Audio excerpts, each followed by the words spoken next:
جو بگڑ رہا ہے بالغ ہوتا جائے اس کو مارکیٹ سے کیا کرتے جاؤ, شارٹ, چل بھائی نکل یہاں سے, جا کما اپنا. ایک آدمی نے کہا میں اپنے بیٹے کی شادی کر رہا ہوں. میں نے کہا بگڑا ہوا ہے اس کی شادی مت کر. کہنے لگے آپ تو شادی کی ترغیب دیتے ہو. میں نے کہا اس قسم کے ڈیزائنوں کی شادیوں کی ترغیب میں نہیں دیتا. اس ڈیزائن کو گھر سے نکال, بول اپنے پاؤں پہ کھڑا ہو, کما. اپنے پاؤں پہ کھڑا ہوگا تو کسی کی بچی کا بیڑا تھوڑی غرق کرنا ہے. شادی پہ آپ نے بیان سنا اور بیٹا کسی کام کا نہیں ہے, بہو آ گئی وہ تو بیڑا غرق کر دے گا اس کسی کی بیٹی کا. یار ایسے لڑکوں کی لونڈے لپاڑوں کی ہم تھوڑی آپ کو ترغیب دیتے ہیں کہ شادی کرو. اس کو گھر سے نکالو, بولو یہ جو تو صبح میرے خرچوں پہ پراٹھے کھا رہا ہے اب نہیں کھائے گا, بڑا ہو گیا اب کما.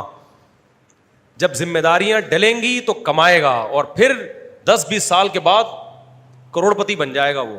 ماں باپ نخرے اٹھا اٹھا کے بگاڑ دیتے ہیں, کچھ بھی نہیں کر رہا, نہیں میرا بچہ مائیں کہتی کھائے گا, میرا بچہ یہ, تو تیرا بچہ اب کسی کام کا بچہ نہیں نکلے گا, یہ اب سسرال کے ٹکڑوں پہ پلے گا. ہے بھائی؟ ہاں ہاں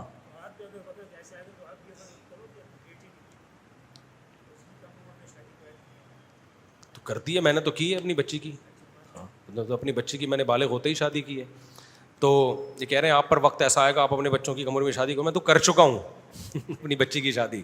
میری 2 بیٹیوں کی شادی ہو گئی ہے, کم عمری میں ہوئی ہے. البتہ میں اس کا قائل نہیں ہوں کہ کسی کو بھی پکڑا دو. اچھا رشتہ ہو ریلائبل تو دو, ورنہ 40 سال میں بھی نہیں کرو. یہ نہیں کہ بچی بالغ ہوئی تو جو منہ اٹھا کے آ جائے پکڑا دیں آپ اس کو, تو برباد کر دو گے اس کو. پھر اس میں سسرال بھی پاورفل ہونا چاہیے, جو بچی کو بچی سمجھ کے چلے. لڑکا اچھا ہے سسرال ٹھیک نہیں ہے تو پھر بھی نہیں کرو, کیونکہ وہ بچی ہوتی ہے اس کو اتنا نہیں اندازہ ہوتا, اس پہ بہت زیادہ کام کا بوجھ ڈال دیتے ہیں تو ڈپریشن میں جائے گی. تو یہ ساری قواعد پورے ہوئے پھر کرو, آپ نہیں ہوتے تو پھر نہیں کرو بھائی.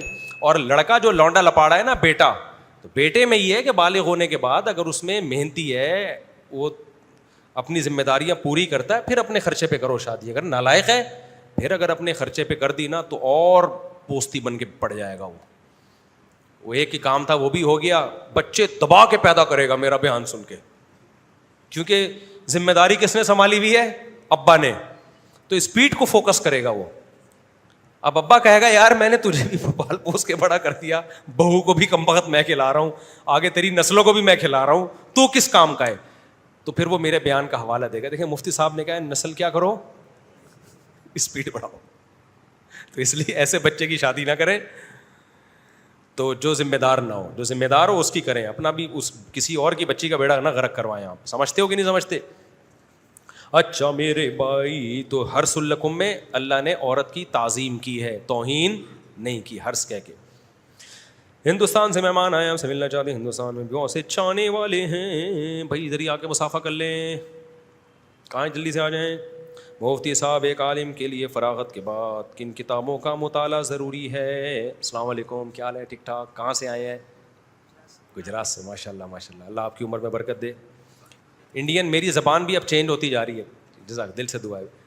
میں سعودیہ مسقط وغیرہ جاتا ہوں, انڈین بہت ملتے ہیں, تو ہندی کے الفاظ اب میری زبان پہ بھی آنا شروع ہو گئے. اکثر کہتے ہیں آجو بازو میں دیکھو کوئی ہے تو نہیں. وہ اکثر جاتے ہوئے نا انڈین, ابے تو ذرا آجو بازو میں دیکھ, اس طرح کی بات کرتے ہیں, اسٹائل ہی چینج ہے ان لوگوں کا. ابے ذرا آجو بازو میں دیکھ یار, کوئی بندہ تو نہیں ہے ایسا. تو آجو بازو اور بھی کچھ الفاظ ہیں بھی میرے, جب موقع آئے گا تو میری زبان پہ آئیں گے. الگ اسٹائل کی اردو بولی جا رہی ہے انڈیا میں. ٹکلا, اب انڈین تھے انہوں نے عمرہ کیا, وہ کہہ رہے ہیں اس کو ٹکلا کرا کے لے آ. میں نے کہا یار بیچارہ عزت دار آدمی ہے, آپ کی کمپنی کا مینیجر ہے, ٹکلا کلا کے. اب ہم لوگ کے یہاں ٹکلا برا اس میں سمجھا جاتا ہے نا, تو ان کے یہاں یہ لفظ برا نہیں ہے. تو وہ پتہ نہیں کتنے ٹکلے ہو چکے ہیں. تو مجھے ہنسی آ رہی تھی, کہہ رہے آپ کو ہنسی کی. میں نے کہا ٹکلا کیوں بول رہے ہو, گنجا بولو. کہہ رہے ہم لوگ ٹکلا بولتے ہیں. تو وہ ٹکلا ان کے یہاں برا نہیں ہے,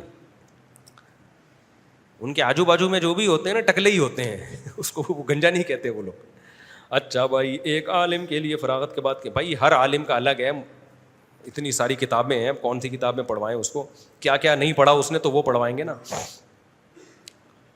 سب سے پہلے تو ہسٹری پڑھنی چاہیے, ہسٹری پہ مکمل عبور ہونا چاہیے.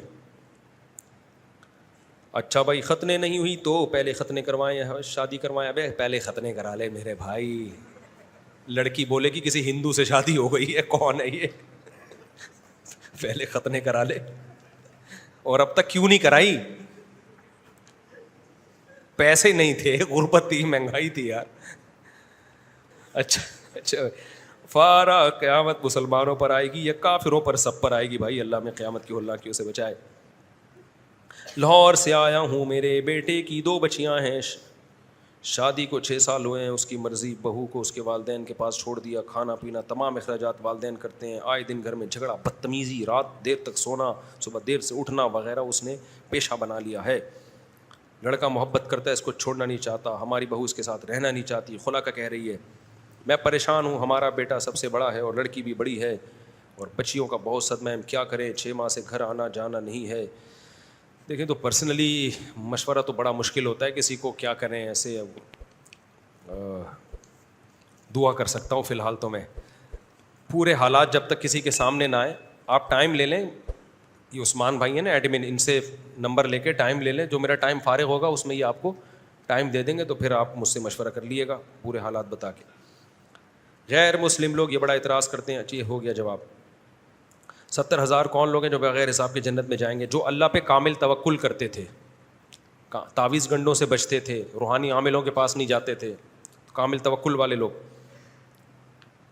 مفتی صاحب دنیا میں کل پیغمبروں کی تعداد کیا تھی اور قرآن میں کتنے پیغمبروں کا ذکر ملتا ہے؟ مجھے تعداد تو یاد نہیں ہے قرآن میں کتنے پیغمبروں کا ذکر ملتا ہے, لیکن عام طور پر مشہور یہ کہ 1,24,000, واللہ عالم اس کی حقیقت کیا ہے. لیکن بہت زیادہ پیغمبر آئے ہیں دنیا میں. یہودی کی اشیاء کا بائیکاٹ کر سکتے ہیں, والدہ کو کالا یرقان ہے. کسی خاص کمپنی نے اگر کوئی اسرائیل کے ساتھ تعاون کیا ہے تو اس کا تو بائیکاٹ کرنا چاہیے. ان حالات میں جو اسرائیل کے ساتھ کوئی کمپنی تعاون کر رہی ہے, الاطلاق بائیکاٹ کرنا چاہیے نہیں کرنا چاہیے ہر مصنوعات کا. یہ دیکھیں جب تک کوئی اجتماعی سطح پہ کوئی طاقتور کام نہ ہو نا, تو ایسے انفرادی دعوتوں سے نقصان یہ ہوتا ہے کہ الٹا مسلمانوں کا نقصان ہوتا ہے, ان کا نہیں ہوتا. کیونکہ ان کی جو فرنچائز ہیں وہ تو یہاں مسلمانوں کے پاس ہی ہے نا, ان کا کاروبار ٹھپ ہو جائے گا اور ان کے جوں بھی نہیں رینگتی. تو یہ اگر بائیکاٹ ہو تو پھر پراپر بائیکاٹ ہو, ایسا ہو کہ ہل جائیں وہ اندر سے. ہم نے اب ماضی میں جتنی دفعہ بھی دیکھا ہے نا اس طرح کے بائیکاٹ ہوئے, تو ایسے بہت جاندار بائیکاٹ ہوئے نہیں ہیں, اور پھر لوگ اس سے رجوع کر لیتے ہیں, پھر وہ نعرہ ہی غلط ہو جاتا ہے, پھر اس کا کوئی اثر ہی نہیں ہوتا.